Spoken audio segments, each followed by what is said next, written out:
What is happening, folks? I'm going to chat about anxiety and something closely linked to anxiety is dissociation. Now, the easiest way of defining dissociation would just be getting trapped in your head, excessively ruminating or overthinking things, and really dissociating from your body, getting out of touch with your body. So, listen, anxiety, it affects everyone. I don't care who you are. You've experienced anxiety at some point in your life. It could be from being a footballer before a big game, you feel a wee bit anxious, to somebody who really struggles on a daily basis with anxiety or depression. And the point of this video is just to give 10 tips on how to begin to develop resilience and overcome anxiety. And myself, I'm a big believer in being honest and just opening up and being vulnerable, because I don't know about anybody watching this, but I appreciate people who are vulnerable, people who open up. I've experienced anxiety before.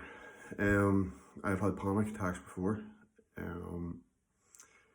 People might look at me and think, you know what, like, he's strong physically and maybe, he looks strong mentally on the surface, but, I'd certainly say, like, I do have a great deal of mental resilience, but listen, life, stress, things can compound and really come to a head and can manifest in ways that you'd be surprised. I had a panic attack out of nowhere one time and didn't even know what it was. I'd never had one before, so I sort of freaked out and didn't know what was happening.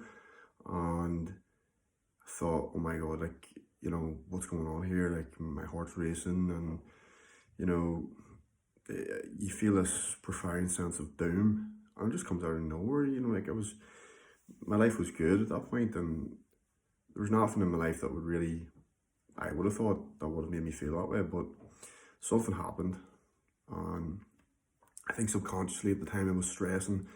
I was at university, my final year, and I was working part-time, I was doing a personal training certification as well, and just a lot of things, a lot of stress, a lot of things were compounding.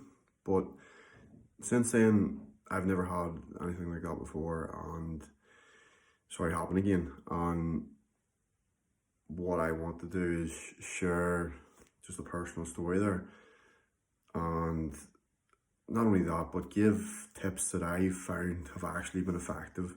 And listen, like, I've only had like a panic attack or two, nothing I would deem to be quite serious. I've never had depression before. I've felt down before. I felt that wee bits of social anxiety when I was younger and things like that. Especially when I was younger, I was certainly more anxious. As I've grown up, as I've become stronger, physically, mentally, emotionally, spiritually, I've left that dead wall behind. I'm a much stronger person now in every capacity. So I don't really feel that way anymore. But the goal of this video is just to give tips that can be helpful. So, number one tip, I would say, is 99% of your thoughts, right, are not your thoughts. And you're going to be thinking, what the fuck do you mean by that? Of course they were thoughts. What else would they be? The thoughts, you're not your thoughts. Your thoughts come from so many different places. They come from past experiences, they come from past traumas. And that is not only past traumas you've personally experienced, but see, generational trauma, especially in Northern Ireland, especially in a society that went through the Troubles. And I don't have to go into the history of what happened here, but bad things happened here. And science is beginning to catch up, and there is evidence that if your parents or grandparents experienced significant trauma, that is passed on, that is encoded in your DNA, it is encoded in your genes via epigenetics. So, it's obviously only one part of the puzzle and one piece of the pie, but generational trauma is passed down and is a real thing, especially in this country. And it could be one of the factors behind the high rates of suicide here, especially amongst men. It's definitely become a big problem. So, recognizing that you're not your thoughts, being able to say to yourself, listen, I'm feeling anxious because of maybe a future event that I'm worried about. I am feeling this way because of past trauma, past experiences, But those experiences that occurred in the past, or like getting caught up about the future, those moments don't define you as a person. And one of the biggest things I can say, and one of the key takeaways I can say for this video, is immerse yourself in the present moment. It could be going for a walk with loved ones. It could be spending quality time with your partner, with your family, your friends, whatever it may be, with your pets, your dogs, your cat, whatever it is. Enjoy that moment and just focus on that moment. Don't be thinking about what you're doing tomorrow. Don't be thinking about all the future problems you're going to have. Yes, plan for the future, but don't ruminate on it. Don't be excessively thinking about the future and being like, oh, what am I going to do here? How am I going to get to A to B? Like, what do I have to do here? That will work itself out, and you will get to where you want to be in life. There's no point excessively worrying about it. And the same goes for past experiences. Those, especially past experiences, like, I mean, leave them in the rearview mirror. That is deadwood. Move the fuck on, and don't be fixated about your past. You're not your past. So the second tip I can say for dealing with anxiety that I found to be helpful is learning to recognize that you have inherent talents, abilities, skills, and not excessively judging yourself in a negative light.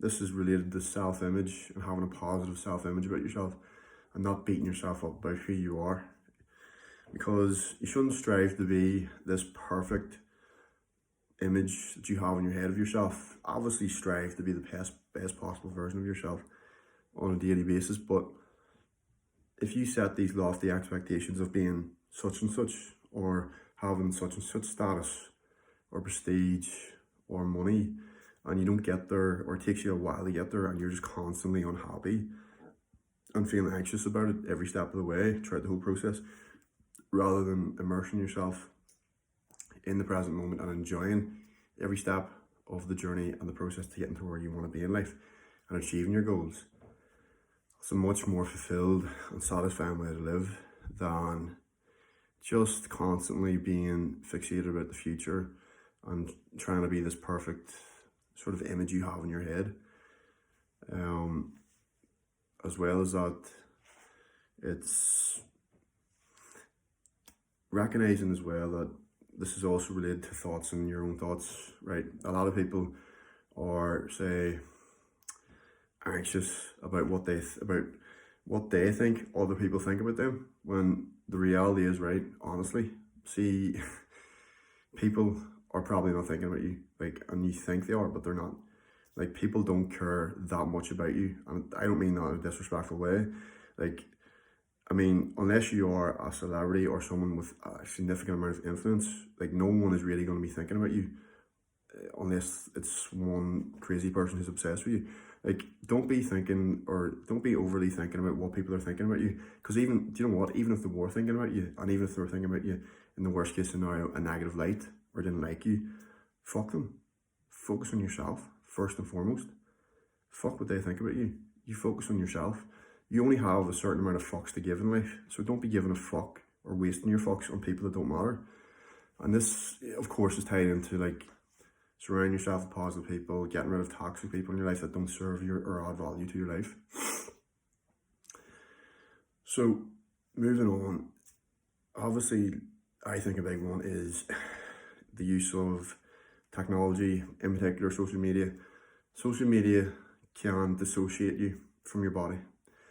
It can leave you trapped in your head, comparing yourself to other people in a negative way. It's not a positive comparison you're making. You can positively compare yourself to people if you take inspiration from them or you learn things from them, but if you're constantly comparing yourself to such and such who's a celebrity or an influencer, and you're just constantly putting yourself down, that is just a complete net negative, and it's not serving you. So it's learning to stop comparing yourself to others, because you don't know what's going on in that person's life. On the surface, they might look like it's a perfect life, but they could be dealing with all the same problems you are, and maybe even worse. So just focus on yourself. And that is a common underlying theme here, is focus on yourself and focus on the people that matter the most, your friends, your family, your partner. As well as that, focusing on the way your body feels, right? So rather than constantly being trapped in your head, right? Focus on how your body feels, the sensations you feel in your body, because the likes of technology and alcohol and drugs, right? I'm not telling you to like not do them or stop doing them, because like Jesus Christ, like everybody has to like, you have to let your hair down and have fun every now and again, but like doing those things in excess obviously dissociates you from your body and leave you trapped in your mind the same way technology does. So limiting those things really does make the world of difference as well.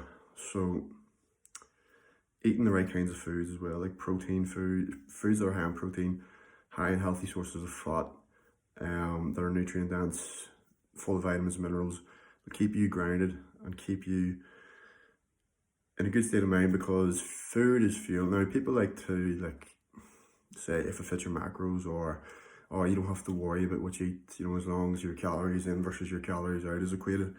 And you know what, like, don't get me wrong, as a personal trainer and a coach, like, I totally agree with that notion. Like, calories in versus calories out, that's what fucking wins the day. Like, don't get me wrong, but if you want to be like a Ferrari, why would you put shit fuel in a Ferrari? Do you know what I mean? Like, why would you not put fuel in that will serve you, give you energy, give you vitality, give you clarity of mind, make your mind and body feel at their optimal level? Because that's the way I see it. And I'm not telling you like to cut out all the good stuff, cut out all the foods that are nice and you know, sugary and taste good. I'm just saying, improve the quality of your food and watch the quality of your life improve also. Because certainly, like, people, and the science of nutrition is constantly evolving. So see people who keep on going on about calories in versus calories out. Do you really think that they're on the front line of nutrition science and like looking at what the research is saying about certain foods and how they impact mood? Like if you eat certain foods, they will impact your microbiome, like your gut microbiome. And if it's out of whack, it can give you depression and anxiety. So like, don't get me wrong, it's sexy as fuck to say you can eat your donuts and pizza, and if it fits your macros and your calories, you will continue to strip fat and you'll look good. But like, is that actually optimal for you? Like in terms of an energy standpoint, a fuel standpoint, in terms of a mood standpoint, you have to look at those other variables, because those matter, especially if you're an athlete who wants to achieve high performance. And not even if you're an athlete, if you're someone who just wants to not only look good, but feel good as well. So, other tips, being in nature is definitely a big one for dealing with anxiety. Now, it's not going out there and going for a hike, or it's not going out there camping, it's not going out there hunting. Like, immerse yourself in nature for the sake of being with nature, not for doing some sort of fucking stupid human activity. Go out into the forest, sit, meditate. And you don't have to be out there all day. Just exposing yourself to nature every now and again is all you need, because it will ground you. And grounding is one of the key ways of bringing yourself back into a good state of mind. Meditation, practicing mindfulness, and breath work are big things as well with dealing with anxiety. Again, like being with nature, and if you can also compound these, so you can combine them all together, and you'll have a synergy or a synergistic effect where combining these things, being in nature with meditation and mindfulness and breath work, can all come together to create a synergistic effect that amplifies the effect rather than just doing one in isolation. Finally, I'm going to recommend a book by a guy called Alexander Lowen, which is called Betrayal of the Body. And I've drawn, a lot of what I've said here is sort of drawn from his work. And I think it's a great book about learning how to dissociate yourself from your mind and get in tune with your body, because that will make the world of difference if you want to conquer anxiety. Hope this has been informative. Appreciate and love you all. Boom.